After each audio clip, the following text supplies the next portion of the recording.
Abrimos la Biblia y vemos una iglesia muy particular, una iglesia que está en Tesalónica, una iglesia que Pablo la construyó en 3 meses. En Efesios, Pablo trabajó más de un año, después volvió, estuvo Pedro, le costó un montón trabajar con la gente de Éfeso. De Corintios, Pablo tuvo que enviar un montón de gente para asistirla, para apoyarla.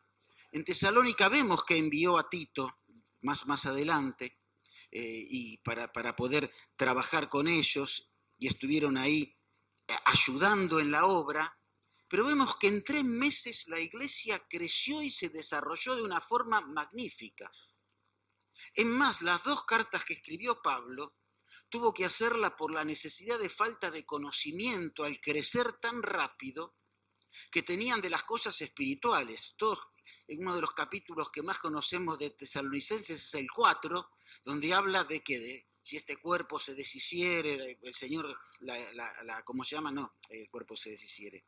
La trompeta del Señor cuando nos llame, porque no tenían conciencia y conocimiento de lo que iba a pasar al convertirse. Y cuando moría un hermano, estaban angustiados y llorando, en vez de estar alegres, porque iban a la presencia del Señor. Nadie está alegre a menos que se muera la suegra, con todo respeto a la suegra, ¿no?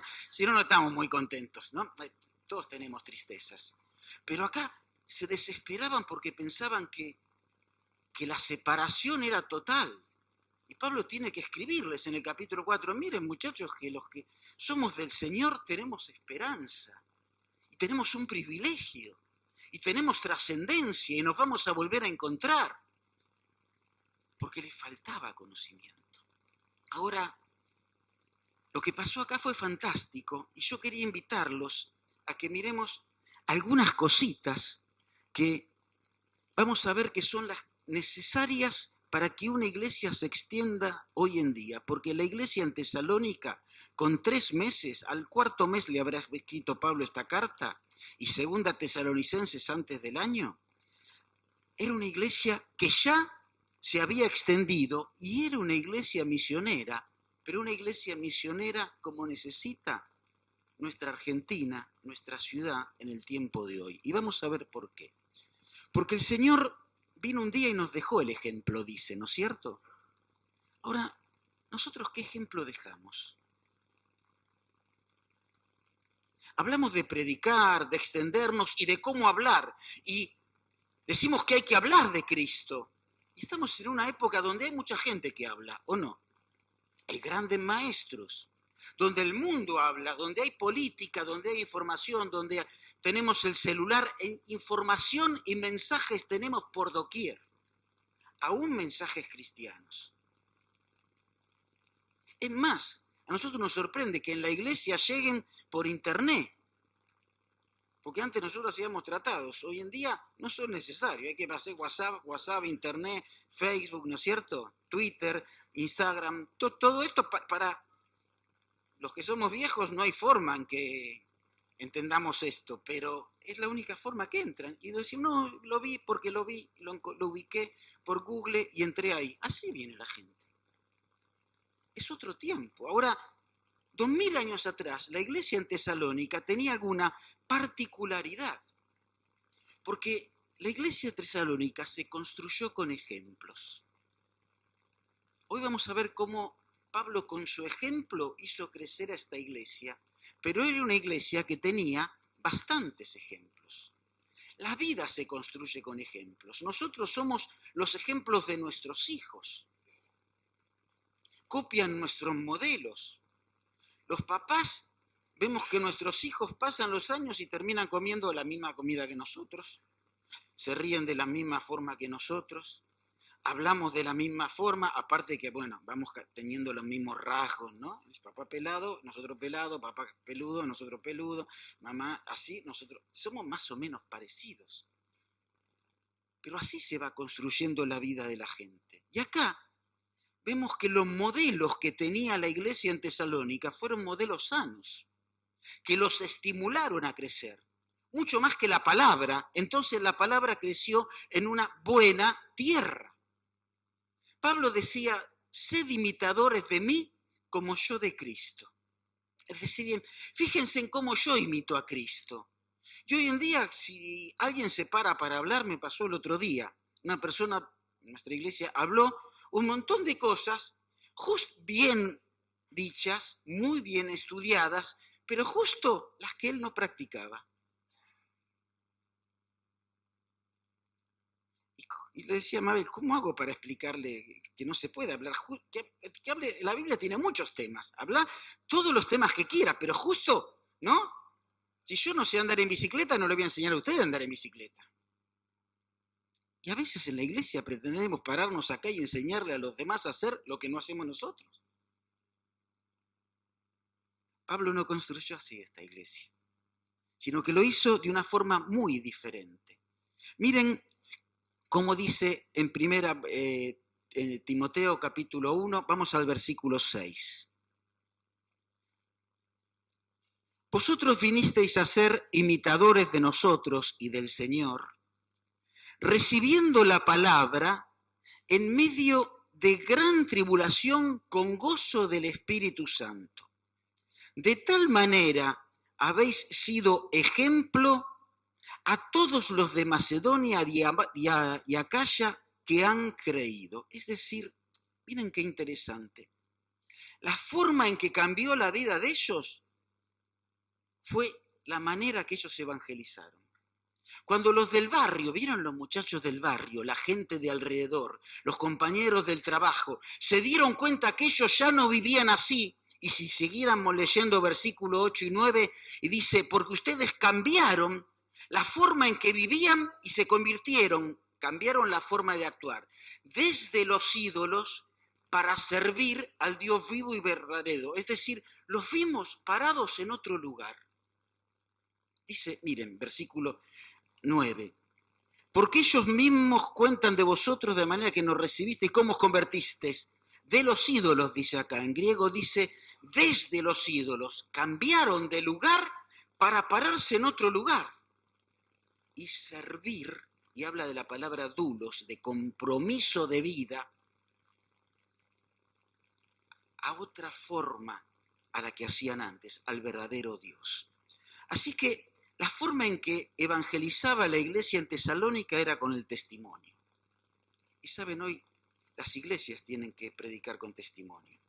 Jesús vino a hacer y a enseñar, y los hermanos nos hemos ocupado nada más que en enseñar. Y el Señor nunca separó el hacer del enseñar. Y las iglesias se dedican a hablar a veces, a enseñar, que está bien, pero nos olvidamos de hacer. Y Jesús le dio de comer a la gente antes y después les hablaba. Y si no, nos dicen que es evangelio social.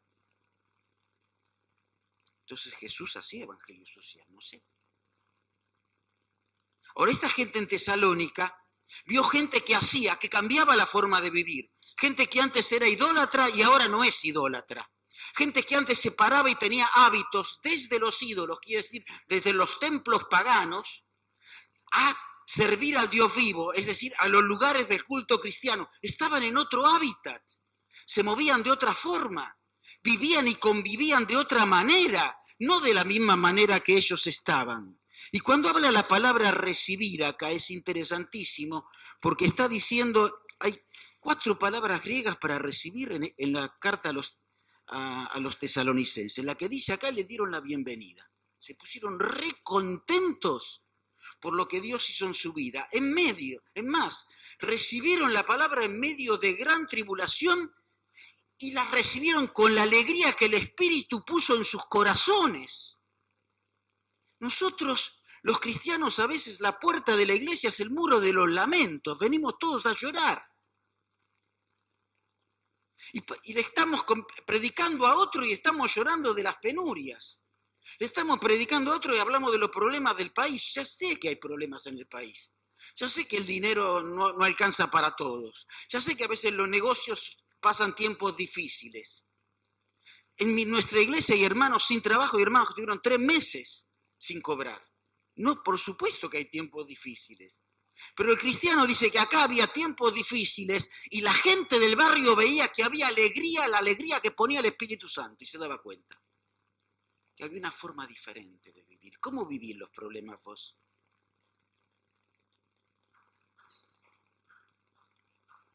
No querramos predicar el Evangelio si no vivimos como cristianos los problemas. No pensemos que estamos evangelizando, porque venimos a hablar del Dios vivo que te da vida y tenemos cara de muertos. Por eso en el capítulo 2, Pablo nos dice realmente cómo se construye una iglesia y cómo se testifica una iglesia. Y saben, es la única iglesia de todo el Nuevo Testamento que Dios llama modelo. Dice, vosotros vinisteis a ser ejemplo a los demás. La palabra ejemplo, la palabra tipo, la palabra modelo, dice el versículo 7. Ustedes son el modelo, el tipo, el ejemplo a todas las demás iglesias, de cómo se testifica, de cómo se predica, de cómo se extiende el Evangelio. Y hoy más que nunca, en este siglo XXI, hace falta modelos, porque el mundo está cansado de palabras. Vos cuando ves el político en televisión más estos días que estamos de un lado o del otro, ¿viste? Vos los escuchás, hablan siempre lo mismo, ¿no? Es más, habla de enojo y nadie habla ni de un plan, ni de una idea, porque no se les cae a nadie una idea. Nada más hablan de problemas, y vos le pones, baja la voz y ya sabés lo que dice, no tenés que escucharlo, ¿o sí? Algunos tenemos que saber, para saber lo que va a decir, tenemos que poner en voz alta la tele, no. Lo ponemos en silencio y ya sabemos, hasta nosotros damos el discurso de ellos. Ahora, Pablo, acá hay 6 cositas rapiditas que son necesarias para que nosotros extendamos el Evangelio. En primer lugar, dice que nosotros tenemos que construir y ser modelos con el ejemplo. Con el esfuerzo. Con el esfuerzo. Y saben, nosotros tenemos que trabajar. ¿A quién le gusta trabajar? Las iglesias hoy son iglesias de domingueros. Me sorprende verlos un sábado. Yo, oye, no salgo mucho ahora a hablar, pero cuando voy un sábado a una iglesia, cuando vas el domingo, el sábado es otra cosa. Yo no sé si dan caramelos arriba o cómo es. Un premio hoy hay. Pizza. Ah, por la pizza, ¿viste? Por algo baila el mono, ¿viste? Bueno, dejémoslo. Bueno, por la pizza. Bueno, hoy se necesita esfuerzo. Y no nos gusta esforzarnos porque trabajamos mucho. Pero la vida cristiana nos demanda esfuerzo. ¿O no fue esfuerzo el de Jesús ir a la cruz? Miren lo que dice el versículo 1 del capítulo 2. Vosotros mismos sabéis, hermanos, que nuestra visita a vosotros no resultó vana. En la Biblia hay 10 palabras para traducir la palabra saber, que está acá, de que la Biblia traduce como saber. La que está en este lugar significa conocer cara a cara. Ustedes mismos me vieron a mí y se dieron cuenta que mi visita no resultó inútil. El trabajo y el esfuerzo cristiano nunca es inútil. Lo que hacemos para el Señor nunca es inútil, porque Él es el que da los resultados, no los medimos nosotros. El trabajo en la obra del Señor siempre se hace compartido, no del lobo solitario. Nos gustan los títulos, los carteles, ser primero. Yo trabajo en muchos ministerios, ¿saben? Y qué bravo es la gente, a todos les gusta estar en el primer lugar del cartel, ¿vieron? ¿Cómo es esto? Como los artistas se pelean por la letra más grande. ¿Quién aparece primero? Y es un problema eso. Pablo tenía compañeros. Compañeros son los que comparten el pan, compan, que tienen lo mismo. Pablo tenía gente con la que compartía lo mismo. Y la obra se hace con hermanos. ¿No nos dice que somos copartícipes de la naturaleza divina? No que la tenemos, que tenemos parte de esa naturaleza. El pan de la cena no habla de eso, que tenemos parte con él, no habla del Cristo molido por nuestros pecados. No fue roto ningún hueso del Señor. Cuando se parte el pan en la mesa, no quiere decir que el hueso, que Cristo fue partido, porque si no, la Biblia, Isaías está mintiendo. Lo que está diciendo es repartir al Señor. Es decir, tenemos una parte de Él y todos juntos formamos un pan. Él dio su cuerpo para que nosotros seamos un cuerpo. Eso lo dice 1 Corintios 10, donde habla de los símbolos de la mesa. 1 Corintios 11 habla de la reunión, de la cena del Señor. Por eso todos tenemos un pan, somos compañeros. Y eso requiere esfuerzo, negarse a sí mismo, dejar trabajar al otro, y requiere que nosotros tengamos motivos espirituales. Por eso dice, miren lo que dice, fuimos, versículo 4, aprobados por Dios para que se nos confiase el Evangelio. Por eso así hablamos. Dios nos escogió y nos llamó y nos capacitó para transmitir el Evangelio. Por eso hablamos con motivos espirituales, porque es el mensaje de Dios. Una iglesia necesita para testificar el esfuerzo de los hermanos. Es importante. Por eso vamos más adelante. Necesita ejemplos. Y Pablo habla del ejemplo y dice que es algo interesante el ejemplo. Miren qué interesante. Dice en el capítulo 2, versículo 5, porque nunca usamos de palabras lisonjeras como sabéis, cara a cara, es una de las palabras centrales de Tesalonicenses, esta palabra saber, la palabra ida en griego. Como sabéis, ni encubrimos avaricias, Dios es testigo, ni buscamos gloria de los hombres ni de vosotros. Pablo podía decirle, ustedes me conocen a mí. Como los discípulos que habían visto al Señor caminar, sudar, transpirar, agonizar en Getsemaní, conocía la interioridad de él. Y Pablo en estos 3 meses que compartió con los hermanos de Tesalónica, les había transmitido su sudor, su forma de expresarse, su forma de vivir, que se fue calando en eso. Así predicó el Evangelio. Con su ejemplo personal. Un ejemplo de trabajo. Porque os acordáis, dice el versículo 9, hermanos, nuestro trabajo y fatiga. Él mostró con su vida el ejemplo. A diferencia del hermano que les conté hace un ratito, ¿no? Con ternura. Miren lo que dice el versículo 7. Antes fuimos tiernos, cálidos, entre vosotros, como la nodriza que cuida con ternura a sus propios hijos. Acá la idea es decir, yo les hablé de la misma forma, como un bebé, como un tiernito a ustedes. Fíjense en otras traducciones, en la Nueva Traducción Viviente lo traduce bien esto. Dice, yo les hablé como de niños a niños, en su lenguaje, como hace una mamá que usa el lenguaje del nene, el lenguaje que entienda, para que puedan crecer y desarrollarse, no con palabras intelectualoides, por más que sean doctrinales, sino con la que vos conocés y podés crecer y desarrollarte. Yo te puse mi ejemplo personal en el trabajo y mi ejemplo personal en la forma de hacerlo. Porque también dice Pablo, y lo dice en el versículo 3, en el 6 y en el 10, leamos el 3, porque nuestra exhortación no procedió de error ni de impureza. Él lo hizo con transparencia, lo veían. No mandaba por internet o por WhatsApp el mensajito. Y no es que esté mal, no te enojé, Adrián, no lo mandaba. Él iba a la casa y hablaba personalmente. Entonces lo veían, le veían la cara, le veían la expresión, le veían la angustia, le veían cómo lo aconsejaban. Eso es predicar el Evangelio hoy. es con esfuerzo y es con ejemplo. Pero también necesitamos nosotros la enseñanza de la palabra, claro que sí. Y Pablo en esto fue claro porque enseñó la palabra. Dice el versículo 13 y 14, siempre el versículo 2, el capítulo 2.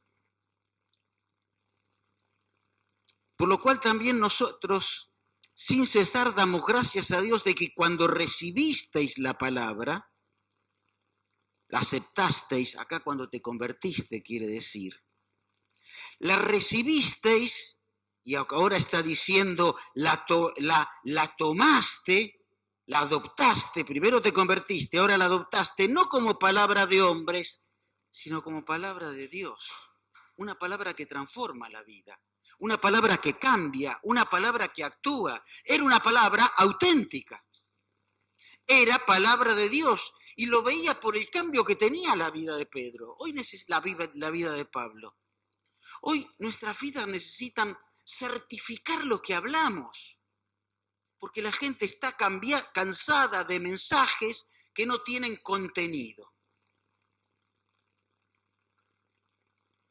De mensajes que no tienen respaldo, de palabras que al no tener respaldo quedan como sin sentido por más que sean palabras poderosas. La palabra de Pablo con testimonio era una palabra auténtica y era una palabra autoritaria, autoritativa. ¿Por qué? Porque era palabra de Dios.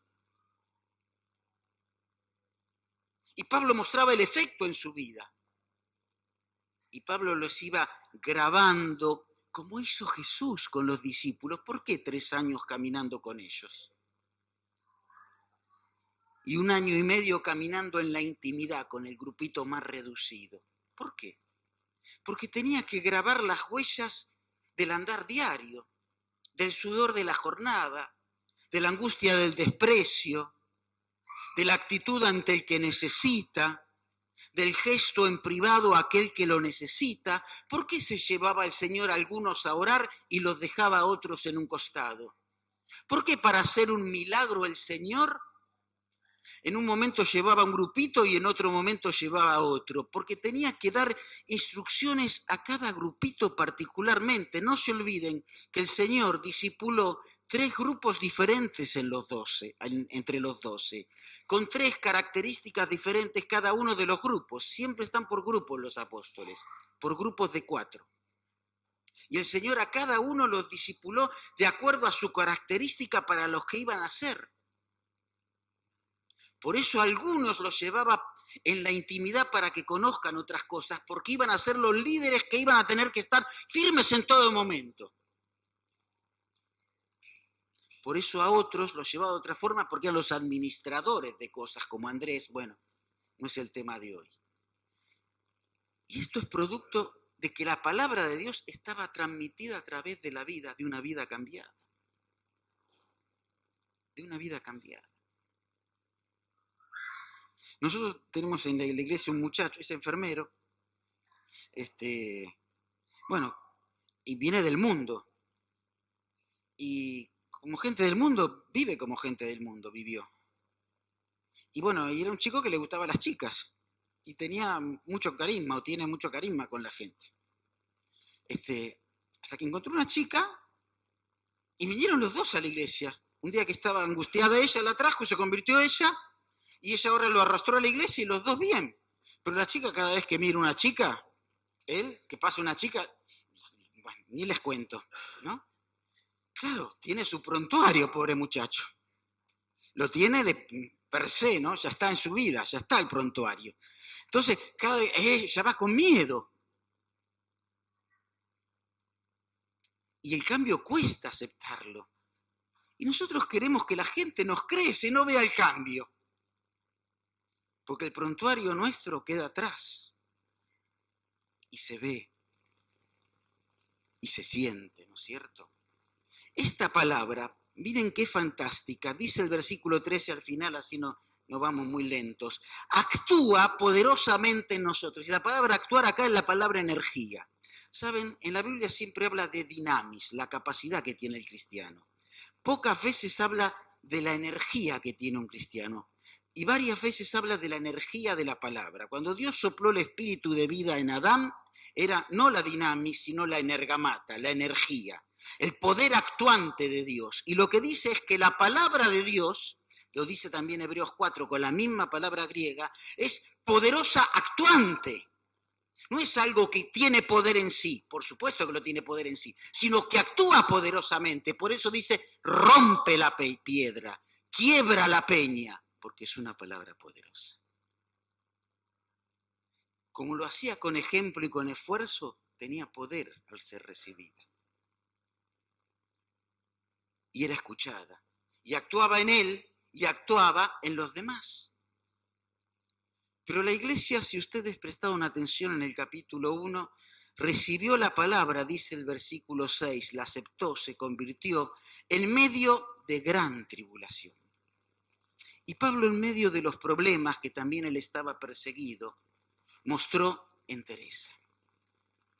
En las dificultades que él pasó, y los hermanos de Tesalónica sabían, porque hacía poco tiempo las había pasado en Filipos, poco tiempo antes, por las circunstancias en que estaban soportando él, dice el versículo 16, nos impedían hablar a los gentiles para que estos se salven. Por los imprevistos que hay en la obra, dice el versículo 18, por lo cual quisimos ir a vosotros, yo, Pablo, ciertamente una y otra vez, pero Satanás nos estorbó. La palabra que está acá en griego, ¿saben castellano qué palabra es? La palabra piquete. Es poner una barricada al ejército enemigo. Son los piquetes que hacemos los porteños. Dice, yo quise ir a verlos a ustedes, pero Satanás me hizo un piquete. No me dejó pasar.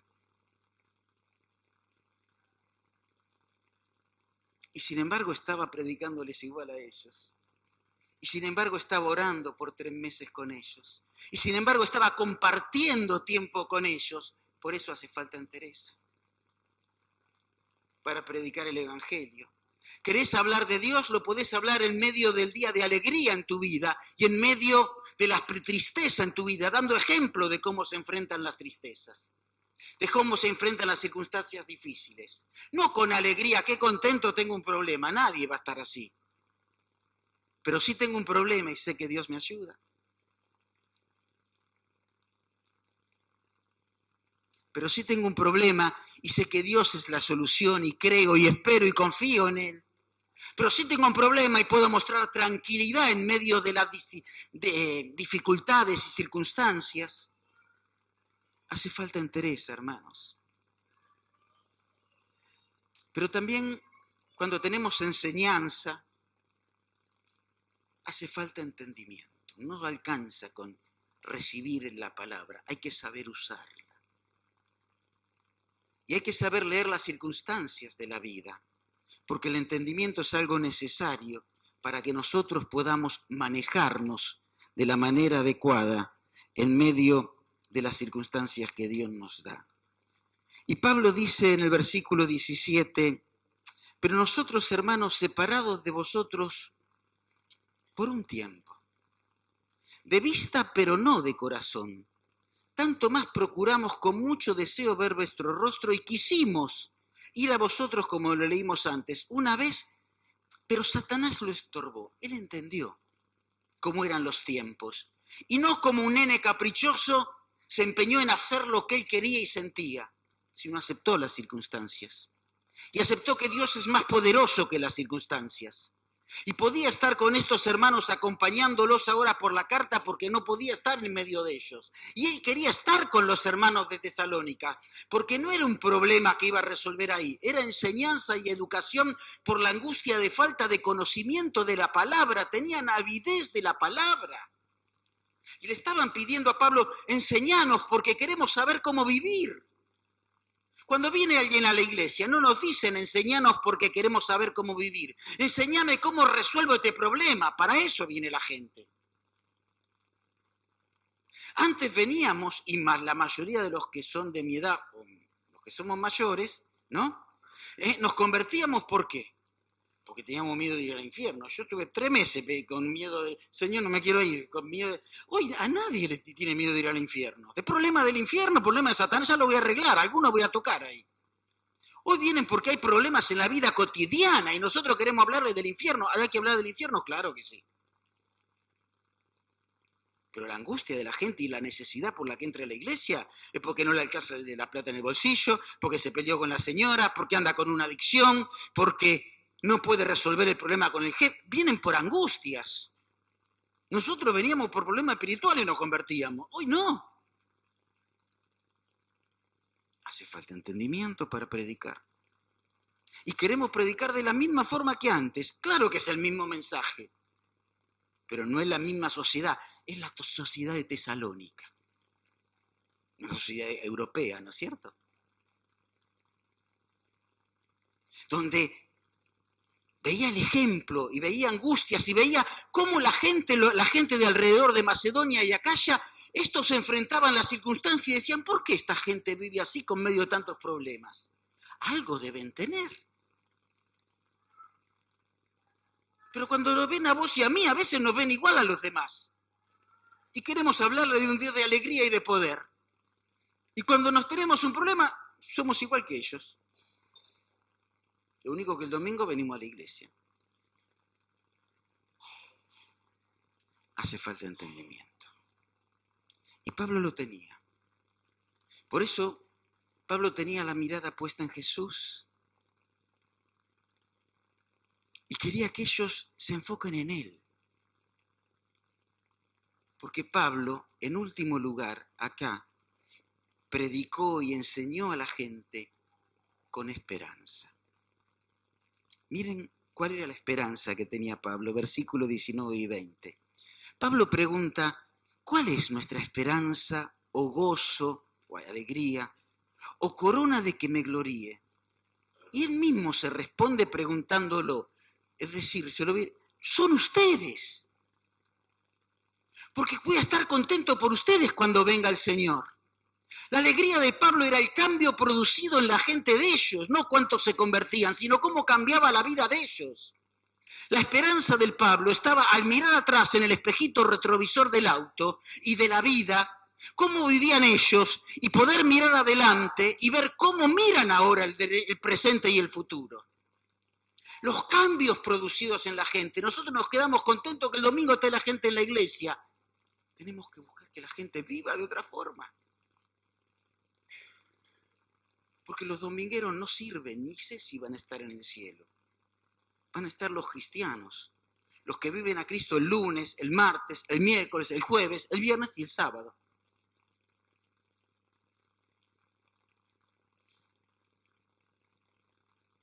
Esta es la evangelización del siglo XXI. Por eso ya no hay más reparto de tratados, porque ahora nos comunicamos de otra forma. Por eso tenemos que cuidar el lenguaje que nosotros damos, porque primero tenemos que hacer. Y tenemos que mostrar. Y mostrar a Cristo. Porque la gente quiere verlo en vos, verlo en mí, que mi vida sea diferente. Que si hablamos de trabajo te vean un trabajador. Que si hablamos de alegría te vean con la alegría de Dios. Que si hablamos de sufrimiento te vean a vos enfrentando el sufrimiento y el dolor. Que si hablamos de esperanza te vean con esperanza vos. Que si hablamos de soluciones de problemas te vean cómo resolviste los problemas en tu familia. Eso es evangelizar hoy. Porque si no simplemente es hablar de Dios. Y las vidas son cambiadas cuando nosotros vivimos a Cristo. Quiera Dios que esto sea en nosotros la realidad en la cual nos enfoquemos. Él un día nos dejó ejemplo para que como Él hizo, nosotros también hagamos. Y lo que hizo el Señor, primero hacer y después hablar. ¿Y qué cosas tendremos que hacer nosotros primero? ¿Qué cosas habrá que modificar en nuestra vida primero? ¿Qué cosas habrá que cambiar para que yo pueda hablar de Dios sin abrir la boca? Porque hoy se predica más hablando con una vida que con una boca. Y esas son las conversiones que cambian vidas. Y los mensajes que transforman gente y que cambian iglesias.